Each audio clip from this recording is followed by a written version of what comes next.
savez, ça fait plus d'1 an maintenant que j'ai démarré ma thèse. Et il faut savoir que quand on est thésard ou thésarde, on a un statut étudiant et surtout moi par exemple je suis tenue en fait d'assister à certains cours. Donc j'ai des obligations en fait qui sont des obligations étudiantes. Ça m'a donné envie de partager quelques conseils que j'ai pu appliquer quand j'étais étudiante ou pas.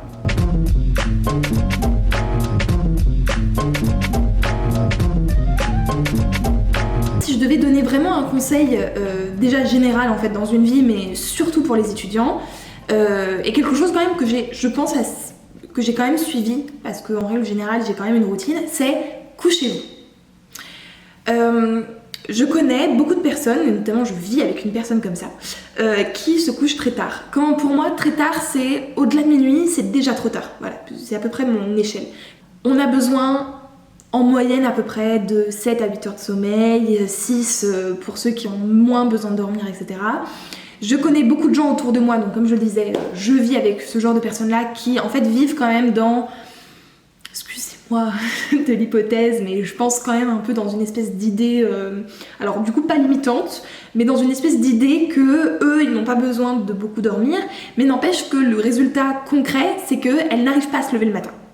Moi je me suis toujours couchée, c'est-à-dire que pour moi 23h c'est l'heure où je commence à me dire ok je vais finir mon épisode. C'est une heure où je commence à me dire ok on va se translater dans le lit. Et même en fait pour un étudiant ça me paraît important. On a toujours eu cette espèce de dilemme où on a un examen le lendemain et on n'a pas bien révisé, genre on sent qu'on n'est pas prêt ou prête et du coup on va réviser, on va prendre sur nos heures de sommeil pour réviser plus. Pour moi en fait cette solution elle est complètement ça va pas du tout parce que les heures de révision que vous faites le soir, bien que vous pensez que vous êtes plus productif le soir, etc. Je veux dire, à partir de minuit, vous êtes plus productif, quoi. Honnêtement, c'est plus quelque chose d'utile que vous faites. Vous êtes en train vraiment de prendre une dette, quoi. Vous êtes en train de prendre sur vos heures de sommeil qui vous seront de fait utiles le lendemain. Moi souvent ce que je faisais pour des examens où je savais qu'il me manquait vraiment quelque chose, parce qu'il y a vraiment des examens où vous savez exactement ce qui vous manque, c'est que j'allais me coucher et je me réveillais 1 voire 2 heures plus tôt selon ce que j'avais à apprendre pour en fait utiliser un peu l'adrénaline du jour du contrôle pour faire un tri sélectif et pour apprendre beaucoup mieux en fait. Au final on est beaucoup mieux, on est beaucoup plus productif le jour du contrôle avec l'adrénaline que la veille stressé et un peu déprimé quoi par rapport à ça.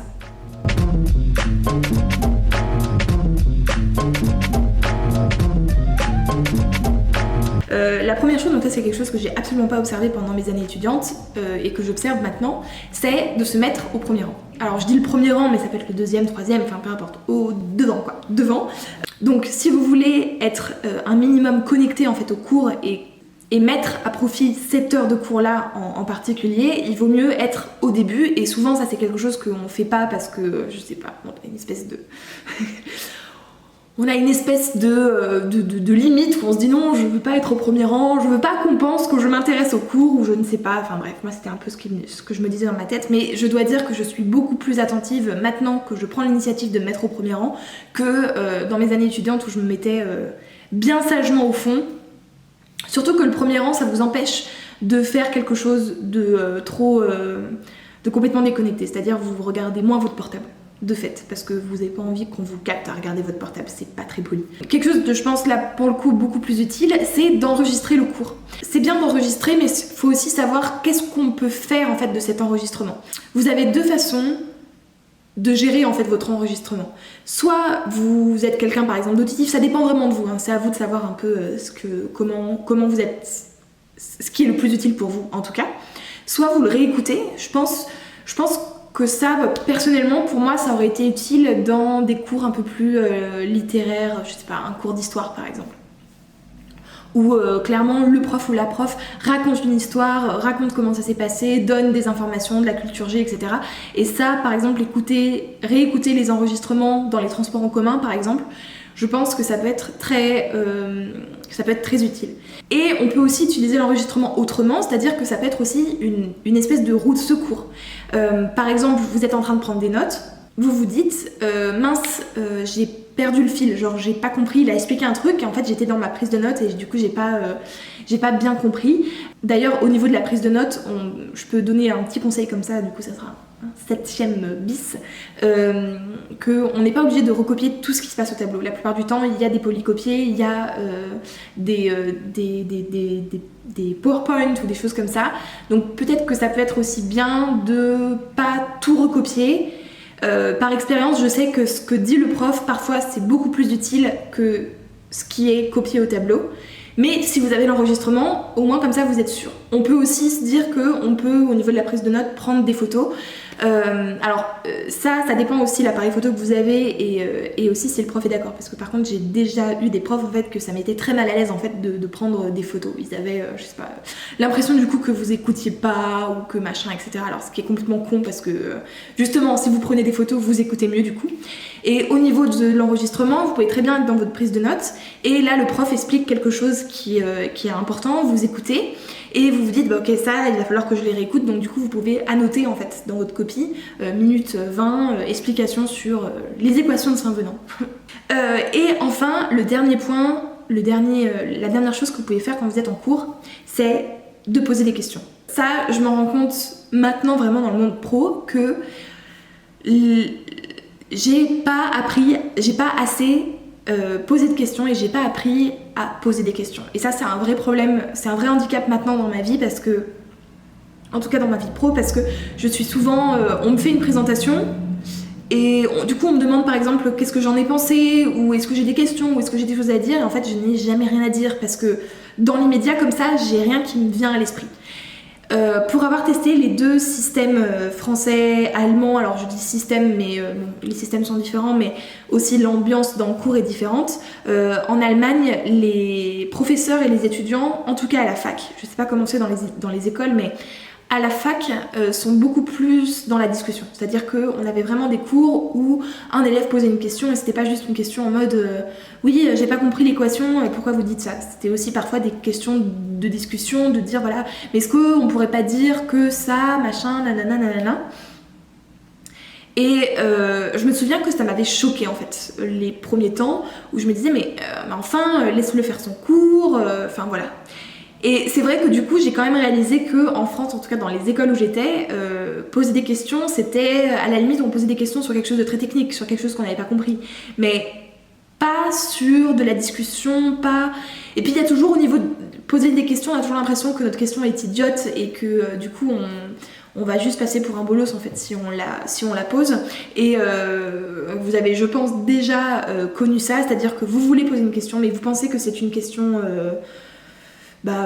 ouais, un peu bête et au final c'est quelqu'un d'autre qui la pose et ça fait débat ou au final c'est une très bonne question et tout le monde se la posait et en fait c'est la personne là qui l'a posée. Et bien sûr que c'est pas très grave au final, si quelqu'un l'a posée c'est bien. Mais je peux que vous encourager vraiment à vous entraîner, à poser des questions et à être en interaction en fait pendant le cours, à être actif. Parce que c'est vraiment quelque chose qui va vous profiter plus tard et moi au final c'est quelque chose que je travaille maintenant parce que j'en ai marre en fait d'être silencieuse en réunion ou en conférence ou etc. J'aimerais prendre plus la parole mais je dois quand même constater que j'ai pas de questions. Les questions elles viennent bien après en fait. J'aimerais qu'elles arrivent en fait plus à moi rapidement quoi. Voilà.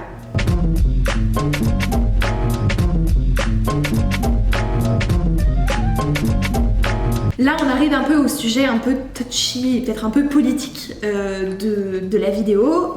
Je ne pense pas que la présence d'un étudiant en cours soit quelque chose qu'il faille absolument obliger. Pour plusieurs raisons. La première, c'est que de fait, je suis contre qu'on oppose. J'aime pas qu'on oppose quelque chose à quelqu'un. Surtout quand il n'y a pas d'argent, je veux dire les étudiants ne sont pas payés pour faire des études et on n'a signé aucun contrat concrètement, on ne s'est pas engagé à assister à tous les cours ou quoi que ce soit et je veux dire, c'est les études pour moi c'est quelque chose d'intérêt personnel, c'est pas quelque chose qui doit... c'est pas quelque chose de discipline, c'est plus quelque chose de je suis intéressée pour étudier ça, donc du coup j'étudie ça. Donc ça c'est dans le contexte général. Alors je sais que c'est pas toujours évident. Déjà je sais que pour certains boursiers ou boursières, alors je sais plus si c'est comme ça partout, etc. Mais j'ai déjà entendu parler de bourses où on regardait par exemple la présence des personnes qui avaient des bourses et si jamais il y avait trop d'absentéisme, on sucrait les bourses. Bon, ça concrètement, je suis complètement contre. On pourra discuter en fait sur du coup le fait que si on regarde pas si les étudiants ou étudiants sont présents alors qu'ils ont des bourses et du coup on peut s'inscrire en tant qu'étudiant et étudiante, demander des bourses et ne pas y aller et du coup avoir de l'argent gratuit. Quand on voit le montant des bourses, ce que c'est et aussi le bazar que c'est de demander, moi j'ai quand même des doutes sur le montant total que pourraient avoir les fraudes à la bourse, quoi. Concrètement, j'émets des doutes, mais j'ai pas forcément envie de discuter de ça. Pour moi, ce qui me paraît important, en fait, c'est que l'éducation, c'est quelque chose avant tout de volontaire. Et du coup, obliger des personnes à venir assister à des cours, pour moi, ça a juste aucun sens. Mais aucun sens. Enfin, je veux dire, d'un point de vue idéologique, ça n'a aucun sens. Et ensuite, il y a un autre aspect et beaucoup plus pratique, c'est qu'il y a certains cours qui ne vous sont pas utiles. Je vais prendre mon exemple personnel, j'apprends mieux quand je suis seule ou quand je fais quelque chose de pratique. Donc concrètement, un cours magistral, avec même en plus 300 personnes dans l'envie par exemple, c'est très compliqué pour moi de me concentrer. En plus, ces cours CCM là, ça dure souvent 2 heures, c'est beaucoup trop long et honnêtement, j'ai passé quand même plus de temps à bavarder dans ces cours-là que à vraiment m'intéresser aux cours.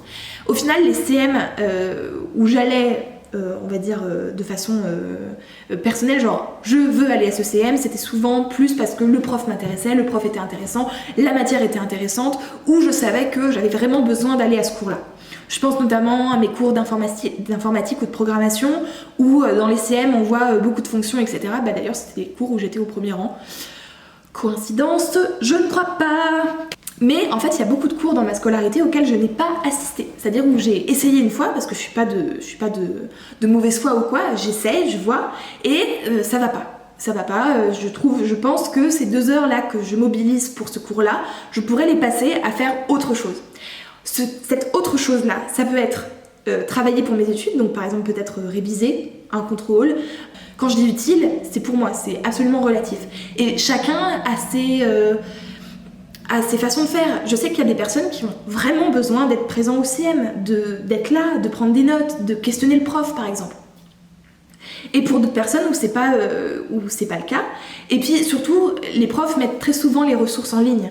Donc par exemple les PowerPoints, les polycopiés, les choses comme ça. Et une fois que vous avez la ressource, si pour vous ce que dit le prof ne vous est pas utile, et aussi par manque d'intérêt, si pour vous la physique quantique c'est pas votre passion, je devais les faire parce que c'est imposé, c'est comme ça qu'est le système français et on peut, en tout cas le système universitaire français, et on peut discuter si oui ou non c'est pertinent. Mais au final, j'avais des matières en fait qui ne m'intéressaient pas et du coup je me disais ok, je vais pas assister à ce cours-là parce que ce que j'obtiens dans les TD c'est suffisant pour comprendre et j'ai pas besoin d'aller plus loin dans la théorie par exemple. Alors là, je fais quand même une parenthèse. Ce que je suis en train de dire, c'est quelque chose en fait qui peut paraître un peu laxiste ou un peu en mode écoute-toi et tu verras bien. C'est pas aussi facile. C'est-à-dire que c'est pas je vais pas aller en cours parce que j'ai la flemme de me lever. C'est pas ça. C'est ce cours-là ne m'apporte rien. Je sais que ces 2 heures-là, je vais au final y aller et je ne vais rien faire. Je ne vais pas forcément être attentif ou quoi. Du coup, je choisis de faire autre chose. Il faut savoir que vous prenez vos responsabilités quand vous faites ça. Je donne un exemple concret. Il y a des profs qui en ont rien à faire. Vraiment, vous pouvez ne pas assister à leurs cours, ils vont pas s'insurger pour ça. Et il y a d'autres profs qui, eux, en fait, par contre, estiment que leur cours est quelque chose de totalement nécessaire et du coup vont avoir, je sais pas, par exemple, vont mettre, sans spéculer sur le fait qu'ils vont vous saquer ou quoi, en sachant que souvent les copies sont anonymes, donc voilà. Mais par exemple, vont mettre des choses qu'ils auront dit en CM, qu'ils auront expliqué en CM et qui ne sera pas abordé en TD. Ça, il faut que vous acceptiez ces conséquences. Voilà, c'est un espèce de pari que vous faites. Il n'y aura pas que ça. Concrètement, dans un contrôle, il n'y a pas que des trucs que vous avez vus en CM. La plupart du temps, c'est quand même des choses de TD. C'est comme ça que ça marche. Mais quand vous prenez une décision comme ça, vous prenez les conséquences qui vont avec. Et c'est pas de la faute du prof. C'est pas de la faute des institutions ou quoi. On peut remettre en cause le système. On peut remettre en cause comment on voit l'étudiant dans la société. Mais dans l'immédiat, vous prenez la décision de ne pas assister à ce cours-là et vous prenez aussi les conséquences qui vont avec. Le tout, c'est de le faire de façon responsable et raisonnée, c'est-à-dire ne pas juste dire bah non, j'ai la flemme, c'est-à-dire vraiment être pertinent, faire des choix pertinents et se dire non, non, je vais pas faire ça. Ça s'appelle de l'optimisation et en fait, ça porte pas un autre nom et c'est ça quoi.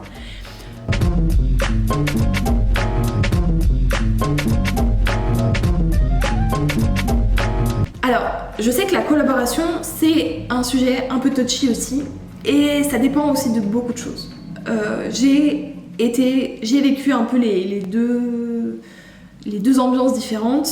J'ai vécu des ambiances où il y avait une collaboration extrême, où on pouvait vraiment tous et toutes se demander des conseils, se demander est-ce que tu as compris là l'exercice 3 du TD4, nanana, j'ai pas compris, est-ce que tu peux m'expliquer, etc. Et moi, dans mon souvenir, on avait tous compris que expliquer quelque chose à quelqu'un, c'est une très bonne façon d'apprendre. Parce que quand vous expliquez quelque chose à quelqu'un, c'est que vous l'avez potentiellement compris déjà. Mais l'expliquer, ça permet déjà de valider, si vous avez vraiment compris, et peut-être de encore mieux comprendre. Et même peut-être de réaliser des choses que vous n'avez pas compris. Donc, ça permet vraiment de faire le point en fait sur ce que vous avez compris et du coup de valider en fait. Vous êtes sûr, après l'avoir expliqué, que c'est bon. Voilà, je sais faire l'exercice 3 du TD4, c'est un exercice difficile et c'est bon, je sais le faire. Et le fait aussi d'expliquer les choses aux autres, ça permet quand même d'avoir la possibilité un peu plus facile, en tout cas d'un point de vue donnant-donnant, de demander à votre tour des choses aux autres. Voilà, donc en gros, j'ai pas compris l'exercice 3 du TD4, et ok, je t'explique, mais toi, est-ce que t'as compris le TD5 ?